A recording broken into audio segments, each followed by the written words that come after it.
Сәлеметсіздер ме? Менің есімім Әділбек Айсұлу. Мен сіздерге өзім бүгін ерекше жүрегім түбінен шыққан маңызды бір жобаны ұсынғалы отырмын. Бұл жобаны бастауға менің өзімнің балаларыма қойылған көру қабілетіне байланысты қойылған диагноз себеп болып отыр. Бұндай балалардың, көру қабілеті бұзылған балалардың қандай қиындықтарға тап болатынын және олардың ата-аналары қандай қолдау іздеп жүргенін өзім терең түсіндім. Бұндай балаларға уақытылы ем алып, жан-жақты даму қажет. Менің өкінішке орай біздің қаламызда арнайы коррекциялық балабақша, көру қабілетіне байланысты коррекциялық балабақша жоқ.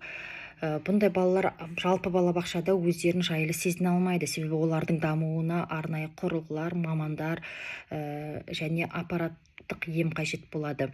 Сол себепті де мен өзім сіздерге осындай жобамды ұсынғалы отырмын. Яғни 3 жас пен 6 жас аралығындағы балаларға арналған көз көруі қабілеті нашар балаларға арналған коррекциялық балабақша ашуды жоспарлап отырмын.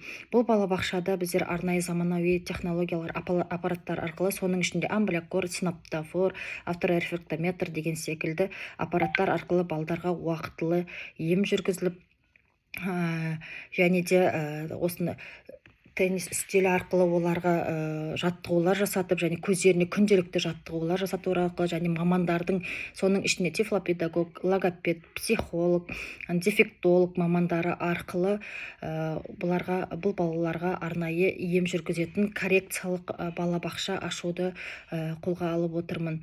Бұл жай ғана балабақша емес, бұл үміт, бұл болашақ, бұл әр бала үшін мүмкіндік. Мен бұл жобаны тек өзім балам үшін емес, көмекке мұқтаж әр балаға үшін жасап отырмын. Рахмет.